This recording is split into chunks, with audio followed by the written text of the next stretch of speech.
Well, hello everybody, Uni here, and welcome to a very special video. I guess you could call this a review. I've got something I think a lot of Bionicle fans will be pretty interested to see. I know, right? We're doing something Bionicle related. It's been a long time since we've done that, I think, right? Okay, well, anyways, recently I got an order in, and let's just get right to the point. Today I have here the Bionicle Villain Pack. Yeah, the promotional pack from 2015. Recently got this off of a special, I mean, not really special, but I found a good deal online for it. And it's sealed, and as opposed to just finding the individual mask. And for those of you who don't know, yeah, this was a promotional package from 2015 during the heyday of Bionicle G2. However, this one in particular was only released, I believe, wasn't released in North America as far as I know. I think it was primarily released in Europe. Don't quote me on that. But anyways, yeah, so where I was, couldn't get this as part of the promotion, as opposed to, what was it, the Hero Pack. So that came out as well. So that one's pretty easy accessible. This one, not as much. Now, I personally am quite the collector as far as G2 stuff is concerned. I have almost a complete collection and then some. But yeah, the promotional masks, this one alongside I guess you could count the accessory pack, but also a few of them were from Comic-Cons, and then one of them was from like the inside tour. But those were the three, I think, the translucent masks that were also released. And I don't know, with each passing day, I feel less and less confident that I'll ever be able to acquire them. But you know what? I'll take this. This was a good deal. So we're gonna open this up and see what it looks like. I don't know. Wow, man, it's been what, over 7-ish years since this came out, and then like 6-ish years since Bionicle G2 ended. So it's very interesting to have something like new from that era. Is that weird to say? I think so. But yeah, I'm gonna crack this open. Enough rambling. But I'm going to go against LEGO's wishes with the notch here, and in order to kind of preserve the packaging, but you know, of course I'm going to open it. I'm just going to lightly cut across the top to kind of keep the integrity of the bag, so that way if I do ever want to put stuff back, it won't be too harsh. So yeah, nothing too fancy, but this is all new to me. I know I've watched a few videos kind of reviewing, did not cut enough. But yeah, I've watched a few videos online, because there's only so many people that actually post reviews of them. But yeah, I mean, I always kind of dreamed of getting my hands on one of these, along with all the other stuff.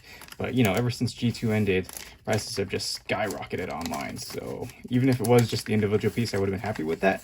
But having come across this, very, very pleased. And you know what? I just had to jump on it. So here we are. I mean, here's a closer look at the packaging. So, yeah, well, it's defiled. It's been opened. I still have the poly bag from the Hero Pack. I should probably bring that up, but I think it's all in storage right now. That's too bad. I do have some other stuff, so it won't be completely just out of the loop. We got Mr. Mkuda and Hikimu over here, so they'll be our representatives of Bionicle content for now. Otherwise, a lot of my G2 stuff's either on display up on the shelves up top or in boxes, so that's kind of sad, right? Okay, let's see what we got here. So these are all components that go as part of the pedestal. Ooh, shiny. I don't know if you guys can see that, but yeah, there's a shine to that. These bottom plates have it? Top bottom plates, I guess. Interesting. Okay, yeah, so I'm definitely gonna assemble all this. So here's all the parts you get. Interesting. This is the piece we're all looking after. Okay, so we got our instructions here, pretty basic, so I'll probably cut away to assemble this in the meantime. But yeah, there's that, and then, how does this fold out? Man, this just brings back memories. I really miss G2, guys. Like, I'm still salty about it, like, not getting its third year. Like, I'm fine with it ending, but I don't know how to describe it. Okay, so we got our like hex pattern here. It's got all the golden masks. It's kind of weird that this pack in particular was released, and it was the summer wave of 2015. Yet doesn't really show much aside from stuff from the other wave. So yeah, mask of creation. Fold back up like that. I'll probably flatten that out too. But yeah, let's get to building. Let's get this going. All right.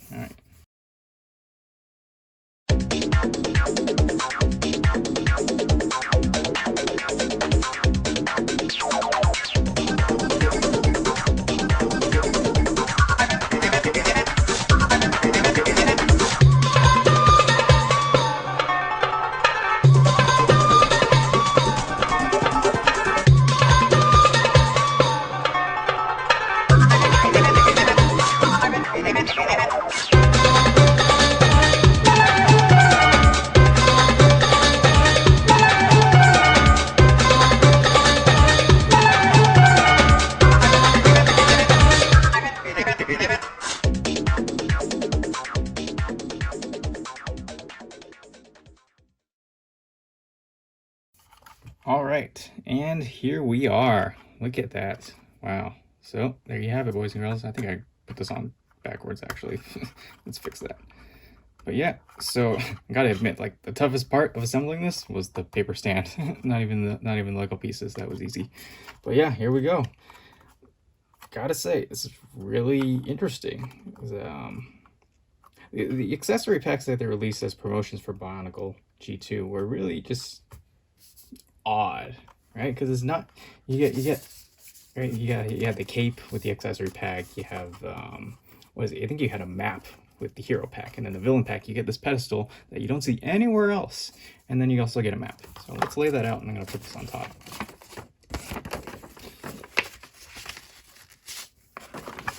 That's gonna need some flattening, but you know what? That's okay. All right, steady, kind of.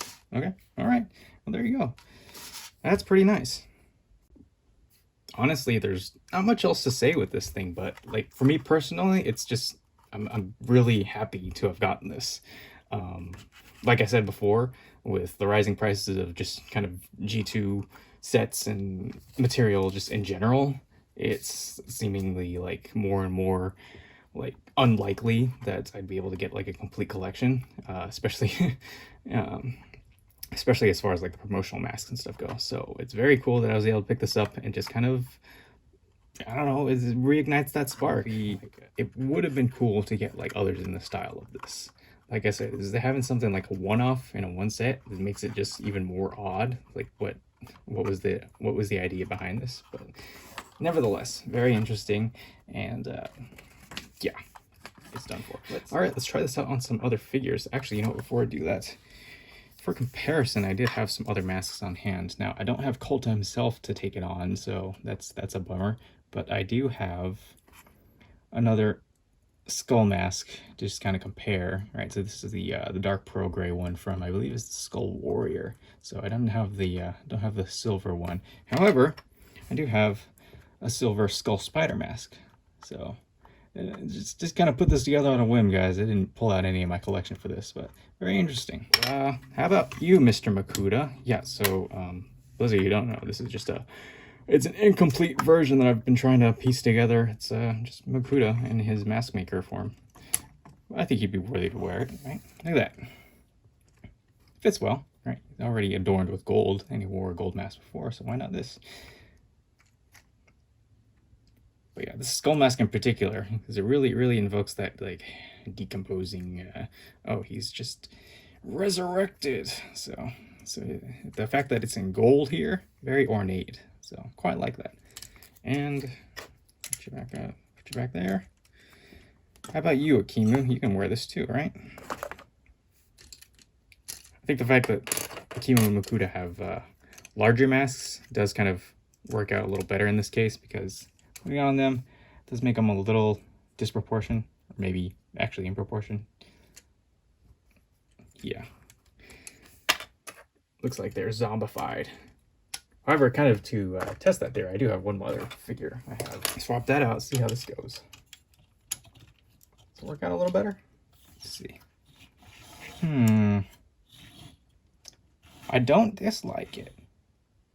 It definitely changes the context because, yeah, you know it's the body of Kimu, but now that you have a different mask on, yeah, honestly, I think this could pass for a completely different character. Like, can you imagine if you used this on, like, I'm sure someone has used it before, but if you used it on, like, some other kind of version of Skull Grinder, or, I don't know, maybe even another kind of Skull Warrior, because that's what it corresponds to. And just imagine that maybe it's the resurrected leader form, or, I don't know, you know what, maybe this could be worn by Hexato from, what, Escape from the Underworld, the novel? Yeah. It's a deep dive. Hope you guys remember that guy. Or maybe this is like Colta, if, like I said, maybe it's Colta if he actually had a powered up form that wasn't just him putting on the Mask of Creation. Maybe? I don't know. All right, I'm gonna stop rambling and just leave it at that. But yeah, it's a nice little short video, or maybe not. Just kind of showcasing what the villain pack was all about, and I'd say it's a blast from the past, but then again, it's debatable because it has been like over 5 years since it came out. But once again, I'm very glad to have gotten this just kind of on a whim. Really wasn't expecting, it wasn't just out there looking for it actively, but very happy with how it's turned out. And well, I guess I have that checked off on my checklist for the collection. So thank you all for watching. I hope you guys enjoyed and got a kick out of me just kind of rambling on about old Lego stuff at this point. But yeah, there's your packaging, and that has been our review of the villain pack. So I'll see you guys next time. Thanks for watching. Uni, out.